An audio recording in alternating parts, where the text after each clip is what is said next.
Merry Christmas, guys. Alas 6 na ng hapon. Alas 6:20 na sa akin, pero maliwanag pa rin ang kalangitan, kapaligiran. Diba? 24 na 24, pero nag-iisa ako dito sa bahay ng aking amo kasi wala sila. So, masaya ang buhay. Sino nakaka-relate sa akin?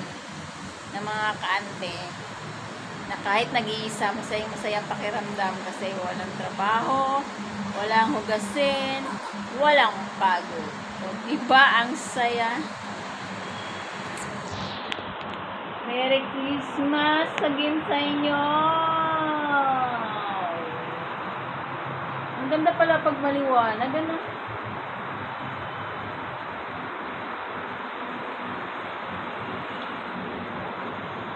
Tatayugan ng mga building ng Singapore, oh.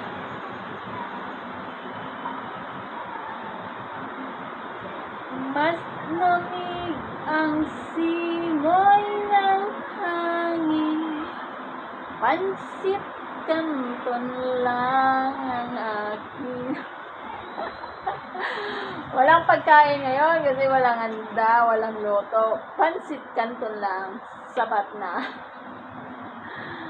Merry Christmas, guys.